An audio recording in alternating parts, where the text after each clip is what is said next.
Era 1992, cursaba yo mi último año de secundaria y de un día para otro empezó a pasar algo muy curioso. Mis compañeras me buscaban en todos los recesos para contarme sus secretos.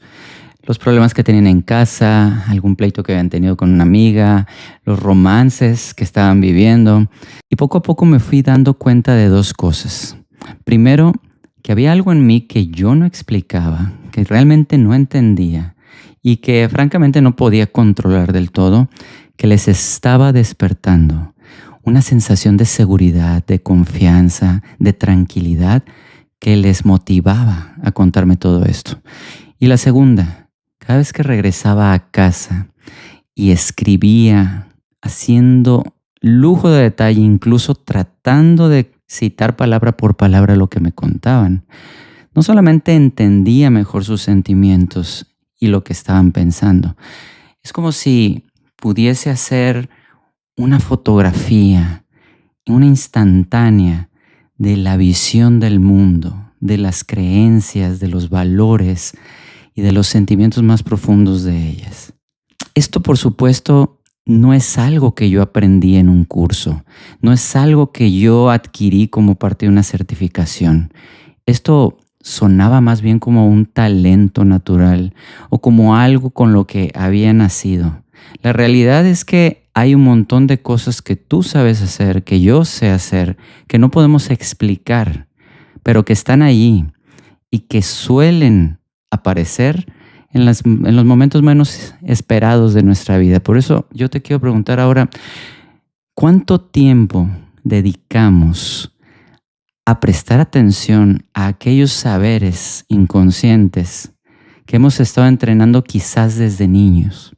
¿Y cuánto tiempo reflexionamos sobre el método tan particular, tan único, que te funciona a ti, que me funciona a mí, para aprender y para mejorar, perfeccionar lo aprendido?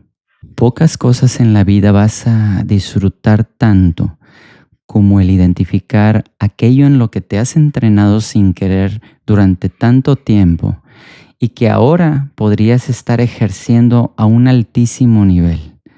Y pocas cosas te van a dar tanto placer como el poner por escrito un método que es muy tuyo, una forma muy específica que tienes de aprender y de perfeccionar lo aprendido.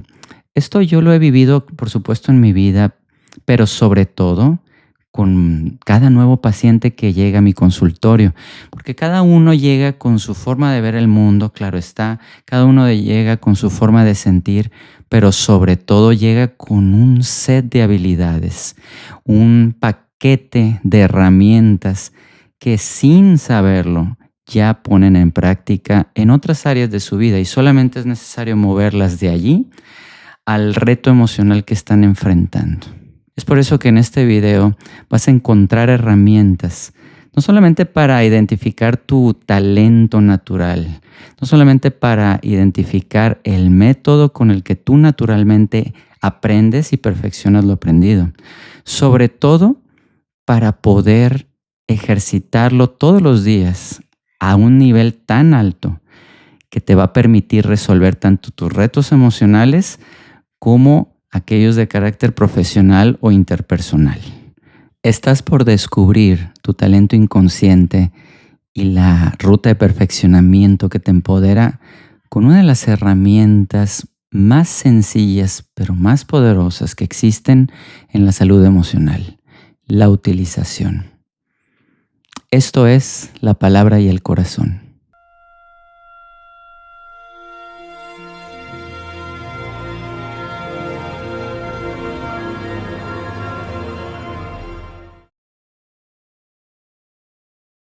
En 1921, la familia Erickson tenía una pequeña granja en el medio oeste norteamericano y su hijo, Milton Erickson, de 19 años, enfrentaba su mayor reto. Había tenido un ataque de polio que le había dejado sin caminar, prácticamente sin hablar, y estaba recluido en su cama 24/7.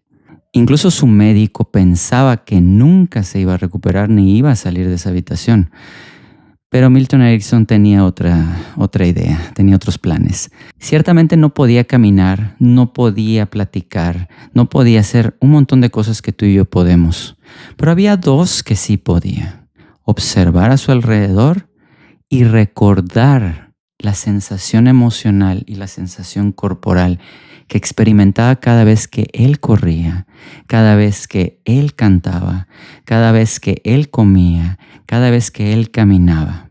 Porque antes de los 19 años había estado practicando eso por muchos años. Así que cada día se enfocó no en aquello que no podía hacer, ni en esforzarse en volver a hacer lo que alguna vez había hecho. No, se enfocó en practicar conscientemente, de manera muy enfocada, sobre eso que sí podía hacer, que era prestar atención a sus sensaciones y prestar atención a los recuerdos de esa percepción, de esa emoción que vivía cada vez que él repetía esos actos en su cabeza. Así que, inmóvil en su cama, dedicó tiempo todos los días a recordar cuando caminaba, a recordar cuando hablaba y a prestar atención a las sensaciones que podía recordar cuando él hacía eso. Pensaba un día en girar una mano, pensaba otro día en estirar un pie, pensaba otro día en observar un dedo y recordar cómo se sentía. Y así fue rodeando su parálisis con pequeños actos que iban justo en contra de ese problema, que imposibilitaban poco a poco ese problema. Eventualmente él se recuperó. Eventualmente, incluso como parte de su recuperación, no solo caminó de nuevo, no solo habló claramente de nuevo, sino que se embarcó en una aventura en kayak e hizo muchas otras actividades físicas bastante intensas. No luchó contra la parálisis, no intentó ser positivo, no trató de verle el lado bueno, más bien ejerció las condiciones que iban a imposibilitar en el futuro esa parálisis. Porque ante todo la utilización es un cambio de perspectiva, es un pasar de enfocarte en el problema y tratar de resolverlo directamente para enfocarte en aquellas habilidades, en aquellos gestos, en aquellas formas de sentir y de pensar que de hecho te salen bien, que de hecho sabes hacer porque las has estado practicando, y oponerlas a aquel problema que tienes. Por eso cuando vienes a consulta conmigo, buscamos juntos las fortalezas, buscamos juntos las capacidades de comunicación, de enfoque, de concentración, que a ti ya te salen bien, y las redirigimos para que nos sirvan de aliados contra aquel reto que estás enfrentando. No solo se trata de enfocarnos en el problema y en los sentimientos e ideas que le acompañan. Claro que hay un tiempo para desahogarse, hay un tiempo para que hagamos complicidad en aquel sufrimiento, aquella ansiedad, aquella tensión que parece no irse. Además de eso, hay un tiempo para prestarle atención a ese hábito inconsciente que has estado practicando y que no sabías que puede ayudarte con esa situación que enfrentas. Además de eso, hay un tiempo para prestarle atención a las palabras que usas, a la entonación, a las posturas, a tu cuerpo, creando así un mapa de posibilidades, creando así una fotografía que nos muestra claramente aquellos recursos que ya están en tu lenguaje, que ya están en tu forma de hablar, en tu forma de caminar, esperando ser tomados en cuenta, esperando ser identificados y aprovechados. Hace algunos años, mientras discutía algunos casos con la encargada de psicopedagogía en una de las escuelas en las que yo estaba asesorando, llegó una niña visiblemente alterada.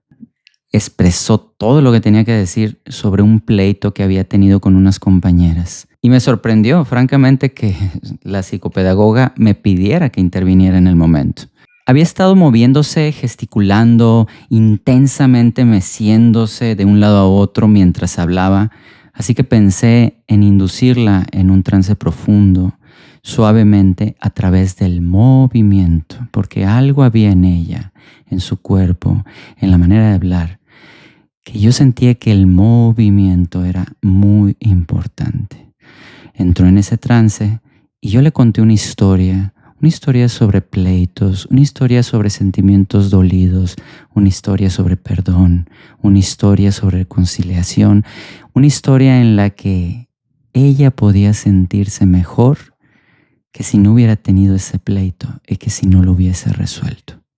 Días después me llamó la psicopedagoga muy emocionada, también sorprendida, porque parecía una niña diferente. Eso es lo que me decía.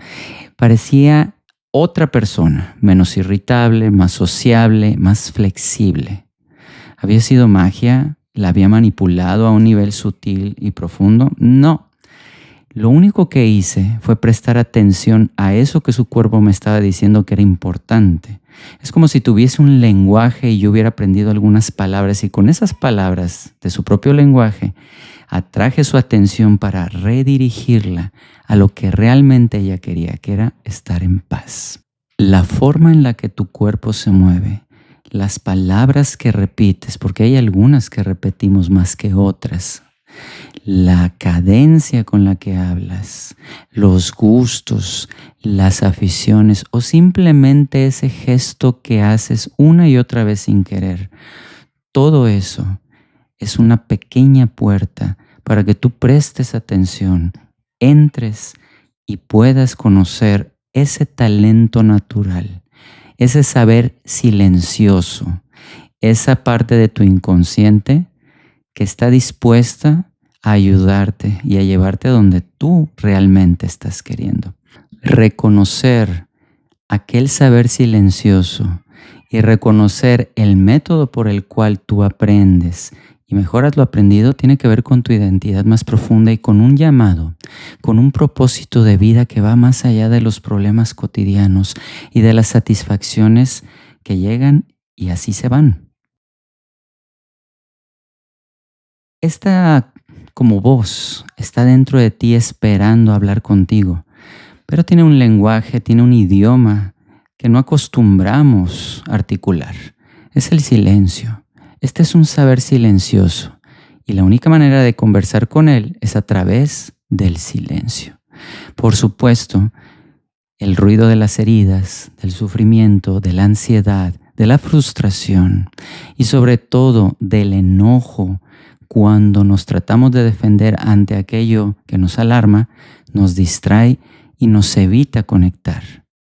Pero muy temprano en mi vida, y esta es una bendición de Dios, acepté una verdad muy simple, que es por encima de cualquier certificación, por encima de cualquier libro o de cualquier curso que yo necesite tomar para mejorar como psicólogo y músico, primero está conectar desde el silencio con estos saberes inconscientes, porque es más fácil que tú perfecciones aquello en lo que ya has estado entrenando sin querer, a que adoptes nuevas habilidades, nuevos hábitos y que desde ahí quieras empezar a crecer desde cero.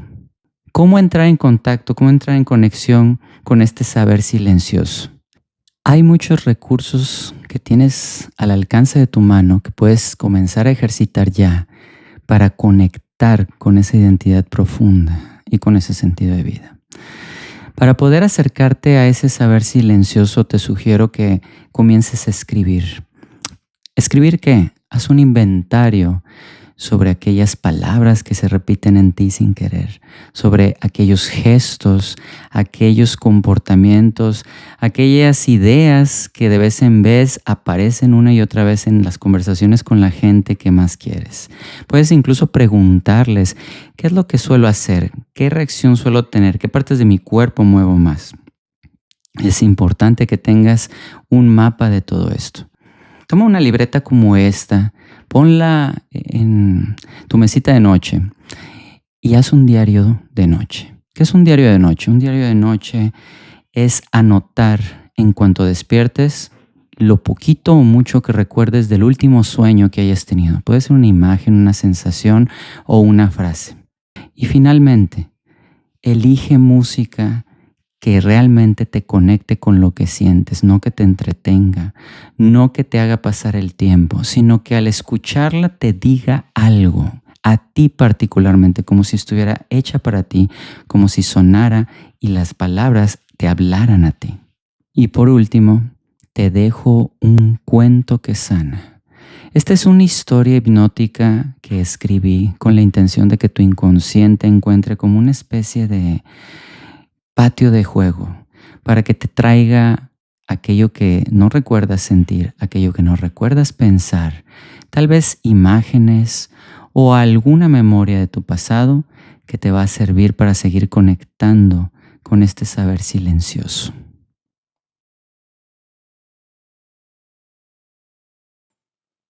Ahora dale un momento a tu cuerpo para que note la postura en la que te encuentras, ya sea de pie, en tu asiento, en tu cama. Lo importante es que le permitas a tu cuerpo que se acomode un poco para notar si esa postura le gusta o si puede encontrar alguna más agradable. Y mientras permites que tu cuerpo haga eso por ti, nota el aire que entra y sale con cada respiración.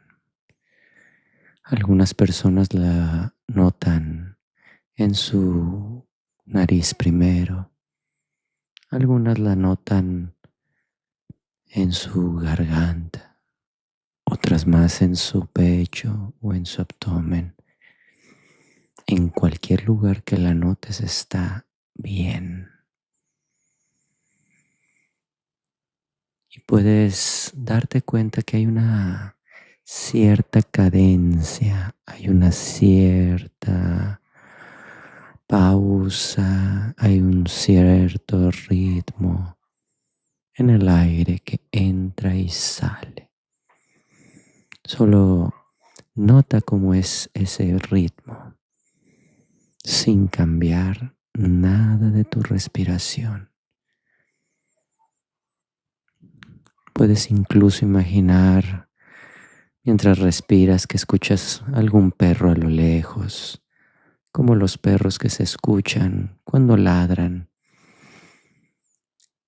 en las calles, en los barrios, en tantos lugares que los niños suelen caminar.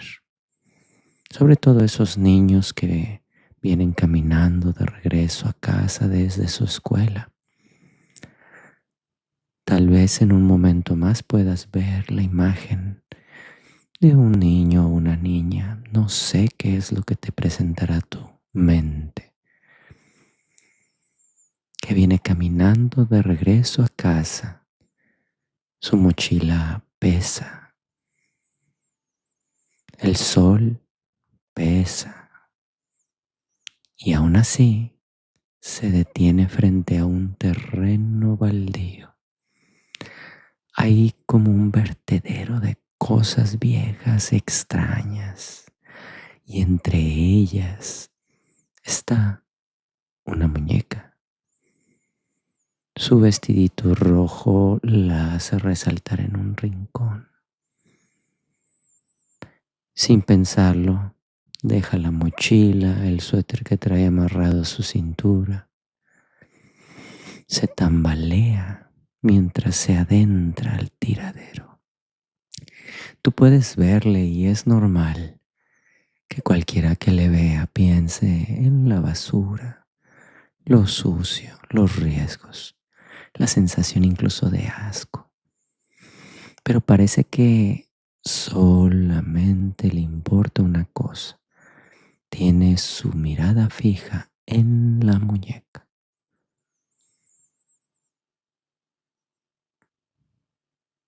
Ya está imaginando cómo va a llegar a casa a lavarla, arreglar el vestidito, cuidarlo un ratito antes de que mamá le llame a comer. Seguro preparó caldo de pollo. Fuchi. Ah, no le gusta.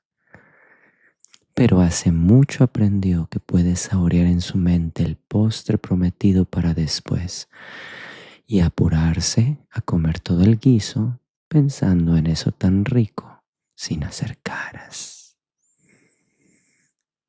Y tal vez algo así puedas vivir, porque es normal que nos encontremos con la vida y sus cosas. A veces son tesoros, a veces son basureros, cosas que nos gustan y que nos desagradan. Y recordar lo que te agrada cuando todo parece una basura te da una gran sensación de fuerza para continuar.